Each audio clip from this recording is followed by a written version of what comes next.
Hoy una de las provincias más importantes de España, de las regiones, diría yo, más importantes de España. Usted quizá recuerda que han estado buscando su independencia, altamente poderoso en cuestión económica e industrial. Pero vamos a ver de qué se trata Barcelona y Cataluña. Barcelona es la capital de Cataluña, el mayor centro industrial de España, y se encuentra a más o menos 160 kilómetros de la frontera con Francia, la segunda ciudad más grande de España, una de las ciudades más modernas de toda España. Y vamos a ver cómo se forma este reino, cómo se une al reino de Aragón, y quién mejor que Pedro Fernández, quien siempre nos habla de reyes y emperadores de Europa. Querido Pedro. Hey, gracias por invitarme a tu programa. Pues, aquí andamos. Vaya reino que juntaron, siempre ha sido muy poderoso, una población muy particular, muy cuidadosa de la industria, muy cuidadosos de la economía, de no gastar, de ahorrar, de invertir, progresista en la parte industrial. ¿Siempre ha sido así Barcelona? Sí, mira, la región de Barcelona, lo que es toda la costa brava catalana, la costa valenciana, toda la parte del levante español, siempre estuvo muy vinculado con el Mediterráneo. Y como tú sabes, las costas del Mediterráneo, incluyendo las ciudades italianas, siempre fueron ciudades mercantiles, muy industriosas, muy disciplinadas y muy buenas para el comercio.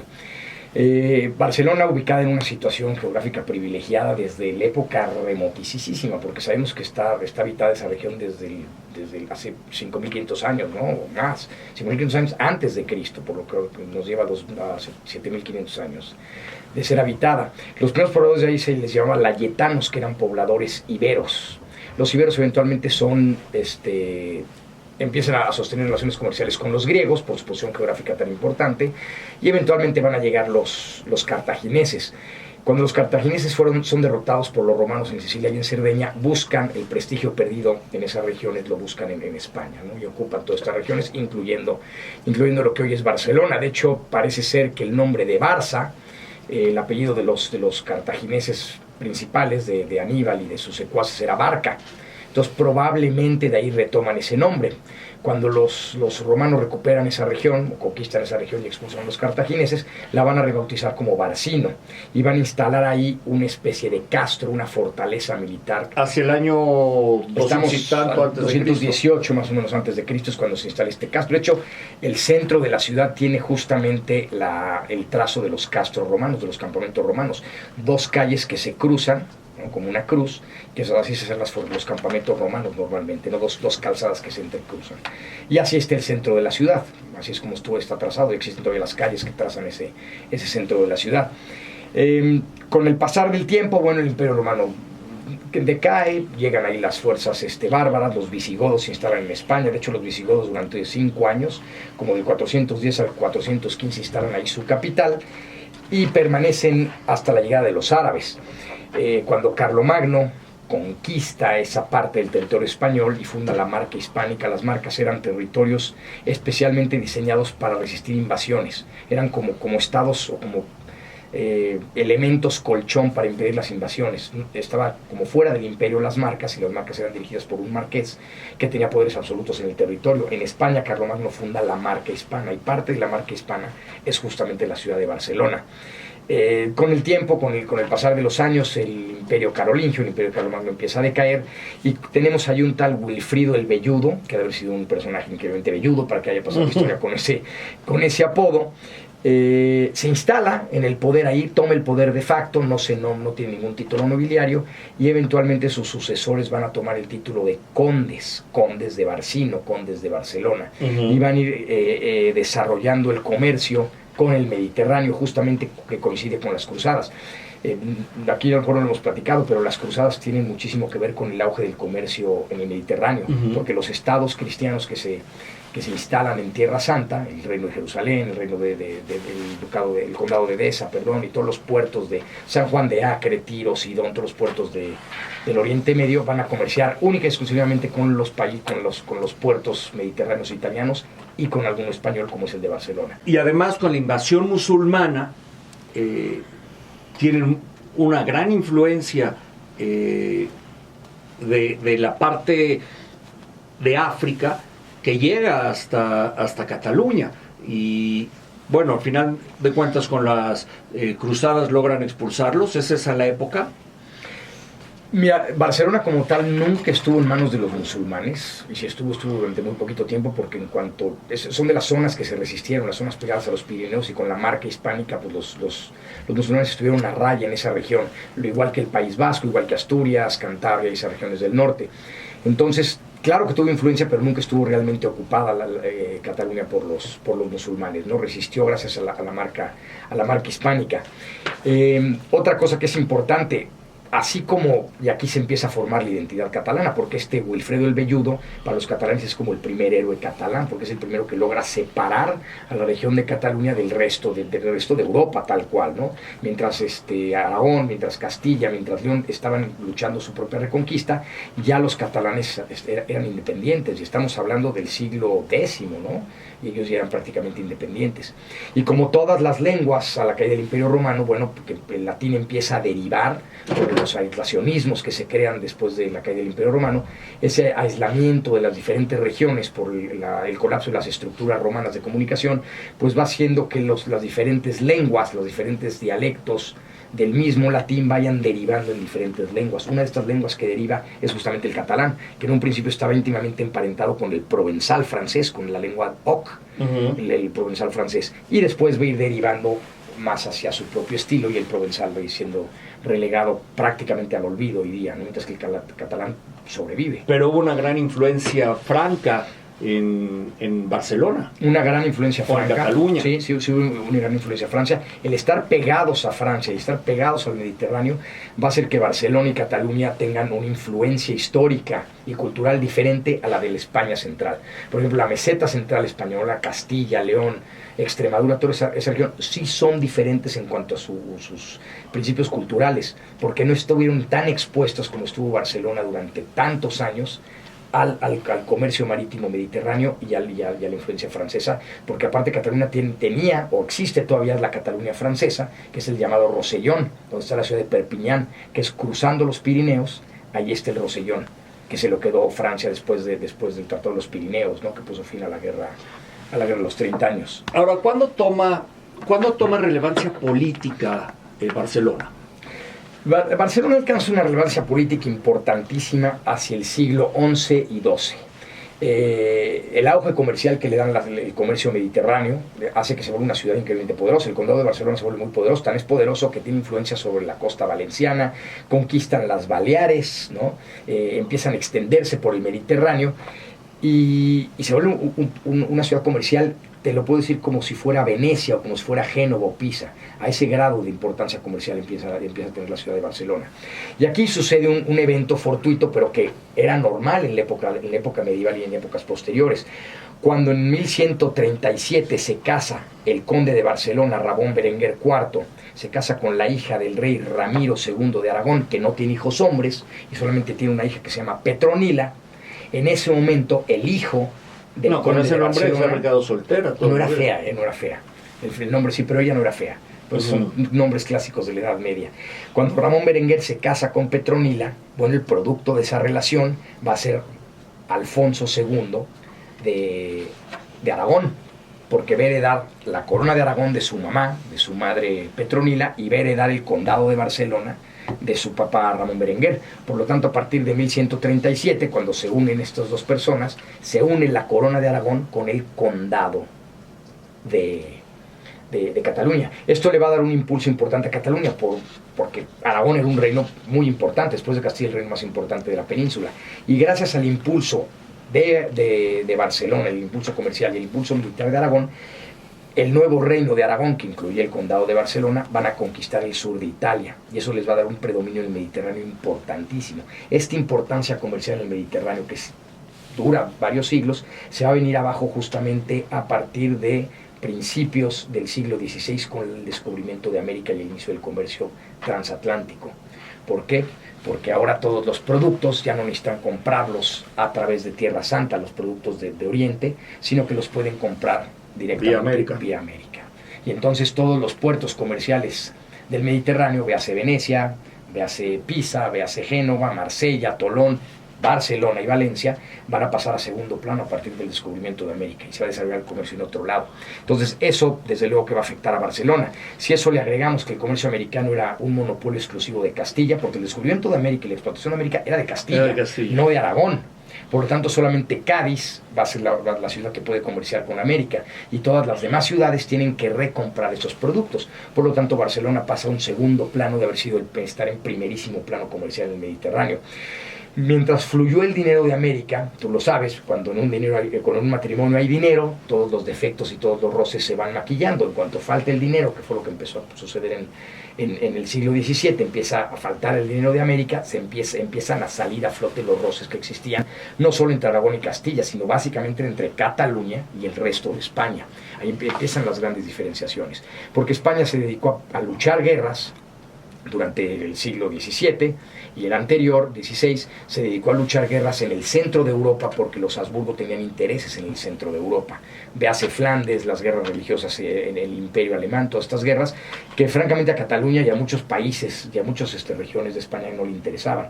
Por lo tanto, los primeros roces empiezan a surgir justamente con esas guerras de religión hacia el 1650, vamos a cerrarlo ahí, en las que España lucha en el centro de Europa y en detrimento de los intereses de regiones como Cataluña. Entonces, cuando empiezan a requerirle de dinero y de soldados a Cataluña, comienzan las primeras rebeliones de los catalanes en contra del poder central español en Madrid. ¿Qué pasa con aquellas murallas catalanas que formaban parte de esa cruz de Barcelona? Llega un momento en que les quedan chicas. ¿Las conservan como parte de la ciudad o qué sucede? Sí, hay partes de las murallas que todavía se conservan. Lo que pasa es que la ciudad fue creciendo más allá y luego es la famosa llamada ampliación de Barcelona, ¿no? Entonces crecen más allá de las murallas porque le quedan muy chicas, crece tan rápido la ciudad comercialmente hablando que le quedan ya muy chicas esas. Y se hace una ciudad mucho más moderna, ¿no? Ya ves que todas estas grandes avenidas como la de las Ramblas y otras mucho más grandes que parten de la Plaza de Cataluña, parten hacia como una estrella, ¿no? Van saliendo todas esas avenidas y eso ya está completamente fuera de las murallas. Antes era la muralla y el puerto y la ciudad como que se desborda de las murallas después. Como ¿no? sucede en las ciudades modernas. Déjame ir a Noticias e Informe Vial y vuelvo contigo, Pedro Fernández, hablando de reyes e imperios de Europa. Continúo con Pedro Fernández platicando acerca de reyes e imperios de Europa.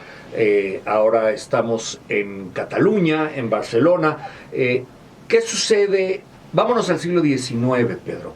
¿Cómo se transforma en la Cataluña moderna y qué pasa en el siglo XIX? ¿Y qué sucede entre Franco, la Segunda Guerra, la salida de la emigración de españoles con la guerra civil al mundo? ¿Cómo se transforma Cataluña? Sí, la Cataluña del siglo XIX, nos tenemos que ir un poquito atrás, 100 años antes, en el año 1700 se muere el último Habsburgo español y le deja como herencia del trono de España, la herencia se la deja al nieto de Luis XIV de Francia, el que será Felipe V Borbón.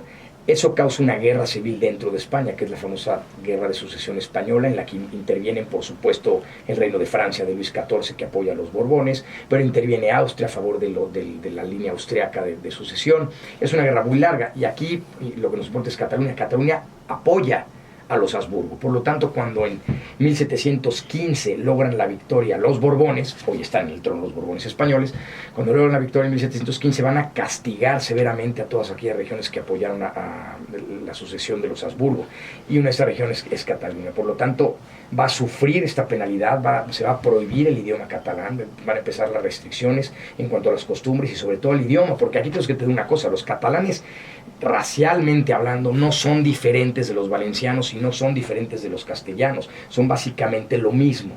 Lo que les da su identidad nacional es el idioma y las costumbres que tienen diferentes, pero es básicamente el idioma. Y claro, tienen una visión del mundo diferente, son españoles que ven la vida diferente, son mucho más, lo que dijimos al principio, son más industriosos, son más ahorrativos, tienen mucho mejor noción del comercio, porque hay que decirlo, la parte central de España hasta hace no demasiados años, a lo mejor hasta hace 50 años, no más, eran básicamente pues, regiones ganaderas. El norte son regiones mineras y el centro son regiones ganaderas básicamente, ¿no? Y agrícolas, mientras que Cataluña siempre fue una región mercantil y comercial.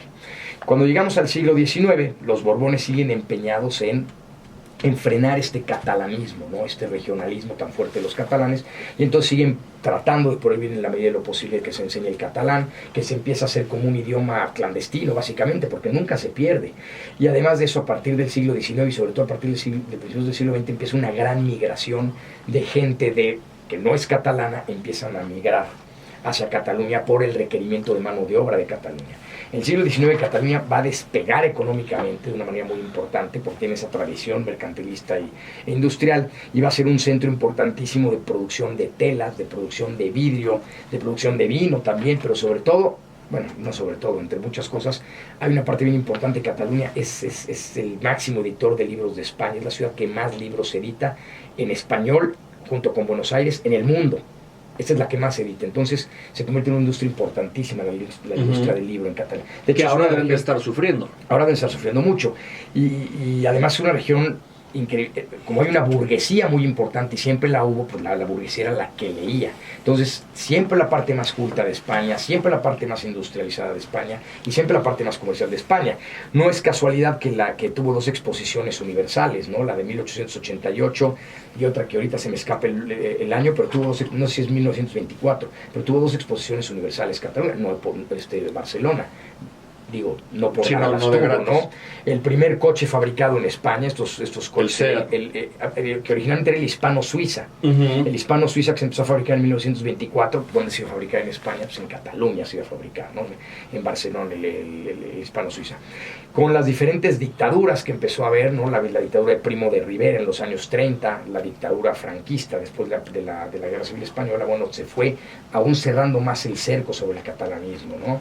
Cuando se instala la Segunda República Española a principios de los años 30, cuando hay elecciones municipales y ganan los republicanos, bueno, los catalanes ahí tienen mucho más libertad de la que tuvieron cuando estaba Primo de Rivera y cuando estaba la monarquía de los Borbones, que tuvo que abandonar el rey Alfonso XIII, tuvo que abandonar España en 1931, y entonces los catalanes logran dentro de la República Española cierta autonomía, que eso es bien importante. Pero cuando llega la guerra civil, cuando llega la guerra civil, no es casual que los catalanes hayan sido de los grandes defensores de la República, porque la República es la que le daba cierta autonomía. Los nacionalistas, los franquistas, abiertamente hablaban de una España completamente unida, una y grande, ¿no? Es de lo que hablaba Franco. Y entonces durante la Guerra Civil Española, Barcelona fue de los grandes centros de la República. Y aparte fue de los grandes centros del comunismo español, porque con toda la mano de obra que había, con toda esta clase obrera que existía en las fábricas de Cataluña, de Barcelona, no es casual que haya habido un movimiento obrero muy importante, ¿no? Los sindicalistas, los anarcosindicalistas, los comunistas, Esquerra Catalana, una serie de partidos políticos, y entonces Barcelona es de las últimas ciudades que va a tomar el franquismo terminando la guerra civil, ¿no? Y ahí se crea también toda esta conciencia nacional, porque veían el avance de Franco como una lucha contra el centro, ¿no? Cataluña contra el centro, ahora vista desde el punto de vista comunista en ese tiempo, ¿no? Y en el 78, cuando se restablece la democracia en España tras la muerte de Franco, supongo que Barcelona toma una fuerza económica importantísima. Sí, durante el franquismo era importante, porque siguió siendo importante, la industria no se fue a ningún lado, estaba la industria junto con el País Vasco, las zonas más industrializadas de España, pero durante el franquismo sufrió Cataluña, porque la idea de Franco era una España unificada, unificada a un nivel de que no había regionalismos, no se permitían los regionalismos, y la lengua catalana pues es un regionalismo al final del día, ¿no? Entonces, bajo ¿Otra Franco, vez no les dejaban hablar en catalán? Bajo Franco hubo muchísimos problemas con el catalán. Primero los Habsburgo, y luego con Franco. Primero los Habsburgo. Siguieron los Borbones tratando de suprimir el catalán, siempre estuvieron tratando de suprimirlo. Y después con Franco fue durísimo con los catalanes, porque aparte de los cinta negra, digamos, de la Guerra Civil Española, de los rojos, vamos a ponerlo así, fueron los catalanes. Es más, en 1936, cuando las Olimpiadas en Berlín, España no fue, porque era la República, y se organizaron unas Olimpiadas en Barcelona, una Olimpiada popular, en la que tenían que ir atletas de proletarios a competir en Barcelona. Al final no se pudieron organizar, pero a ese nivel llegaba Barcelona en contra de las derechas, en contra de Franco y de sus colegas. ¿Y por qué la búsqueda de la independencia en esta Cataluña moderna? En 1978, cuando la nueva constitución, cuando cae el régimen de Franco, bueno, muere Franco, con él se desmantela el régimen de Franco, el rey Juan Carlos I logra hacer la transición pacífica a la democracia. En 1978 se crea una nueva constitución que logra crear ciertas zonas autonómicas, ¿no? Como lo va a hacer Cataluña. Sin embargo, para muchos catalanes esto no es suficiente. A pesar de que votaron con el 90% de los catalanes la Constitución del 78, que no permite la disolución de España, porque para la Constitución del 78 España es propiedad de todos los españoles, no de unos un pedazo y de otros otro, todos son propietarios, ¿no? de España, y legalmente entonces no podían separarse, pero para muchos catalanes es un peso estar dentro de España, ¿no? Muchos catalanes piensan que de entrada el autogobierno, ¿no? La política independiente les va a permitir hacer, ¿no? lo que ellos decidan hacer para el país, pero sobre todo el déficit comercial que ellos tienen con España, porque ellos tienen que aportar más que otros lugares para apoyar regiones mucho más empobrecidas, lo mismo hace Madrid, y ellos piensan que si quedara esto de ese dinero en Barcelona, en Cataluña, podrían invertir de mejor manera en educación, en sanidad, en una serie de cosas, ¿no? Fíjate que eso es un tema para analizar a profundidad, Pedro, a ver si puedes prepararlo para nosotros, para ahondar en una segunda parte sobre la independencia de Cataluña. Sobre la independencia de Cataluña, pros y contras, posibilidades. Muy bien. Broncas. Pedro Fernández, ¿cómo te seguimos? Me siguen en Twitter, @Pedro_historia. ¿Ya cuántos seguidores? No sé. 8. Si alguien me sigue aquí, igual llego a 9. Igual llegas a 9, es correcto. Escríbale a Pedrito, por favor. Escríbanme. Muchas gracias, Pedro Fernández, Sí. Reyes, Reyes Emperadores o Reyes e Imperios de Europa.